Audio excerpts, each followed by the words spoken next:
Hello, first of all, Jim Hicks, thank you for inviting me to the San Joaquin Assembly Republicans. I'm grateful for you allowing me to be here, and I wish I could be there in person with you, but I had a previous scheduled speech to give this evening. I've given about 87 speeches in the past 12 months, so I've been on the road a lot, but Jim wanted me to discuss some things, so I'm going to go into the two top subjects he wanted me to discuss right out, and then I'll go into some other brief points. And the first is, number one, he asked me if I was pro-Second Amendment. Of course I am, and I mean no, just pro-Second Amendment, period. No, well, if this or if that. Solid. That's one of the things. It's why it's the Second Amendment. It's what protects us against tyranny, ladies and gentlemen. So I will always stand for that. And the other thing, too, is if I'm pro-life. Let me just say this. I've been fortunate, Joni and I, to have 4 kids and 9 grandchildren. And I just want you to know, I happen to love innocent little babies created in the image of God.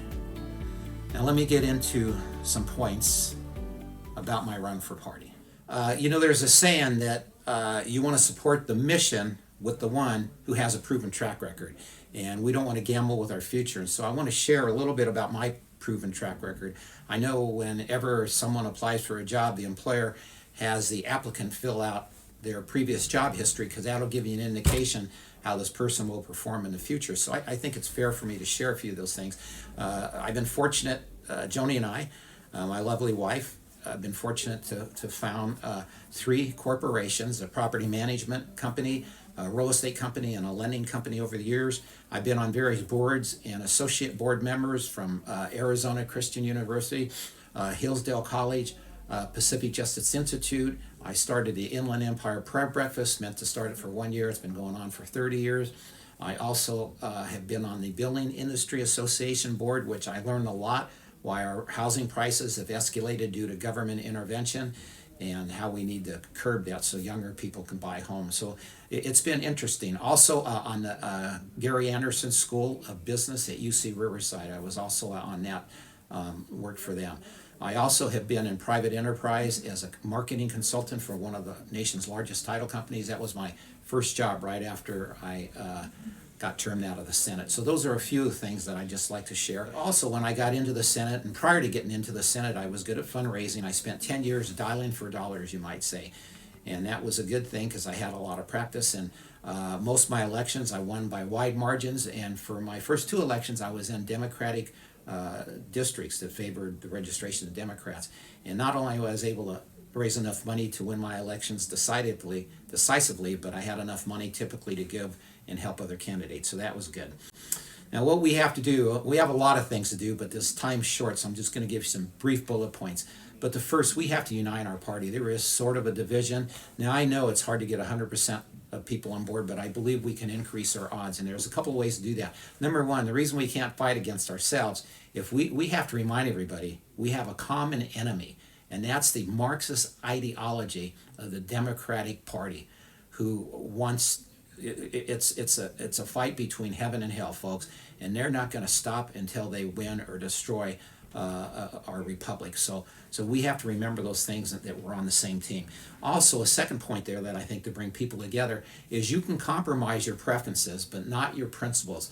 The problem with many in politics, they have not taken time to distinguish between a principle and preference, and they thereby end up compromising both. And so I will compromise my preferences as much as I can, but I will stand on those principles for those men who possess a superior wisdom than Mike Morrell, who wrote out that Constitution, the Declaration of Independence, and the Great Northwest Ordinance. We must stand on their collective shoulders because of those documents that made America the freest, greatest, and most powerful nation in the history of our world. And so those are the principles by which we need to gather our party together and stand on those collectively together, and then go after the Democrats and turn our party red. Another thing too, I think with my marketing background, I have some skills. Most of the skills I mentioned are transferable for me to be able to help our clubs as well as our party. And I have demonstrated, and I can demonstrate again, I'm convinced I can help most of the clubs increase their membership. It's what I've done most of my life, so I believe I can do it here. Another thing too, we have over 250 clubs approximately. I'd like to see each club have an media department where we're talking about economic issues, why California is the most difficult place to live, the highest taxes, the highest everything, cost of living, and why government is interfering with our prosperity. Second of all, you see these thousands of parents returning to school board meetings. That's a movement. They don't want their kids indoctrinated with Marxist ideology. They want them to learn. That crosses demographic lines and every other line you can think of. We can capture those people. The other thing too, of course, is we want safe neighborhoods. That crosses every demographic line also. People want their kids safe. We have to support law enforcement, and we have to punish the person who does wrong. And so the reason I got into politics is I remember the wisdom of Solomon says the duty of a father is to leave an inheritance to his children's children. And that's what I've been trying to do for over 40 years. And that's my goal, is to serve my kids. God, country, and family is what I believe in. And so I would be grateful for your support. I hope you endorse me.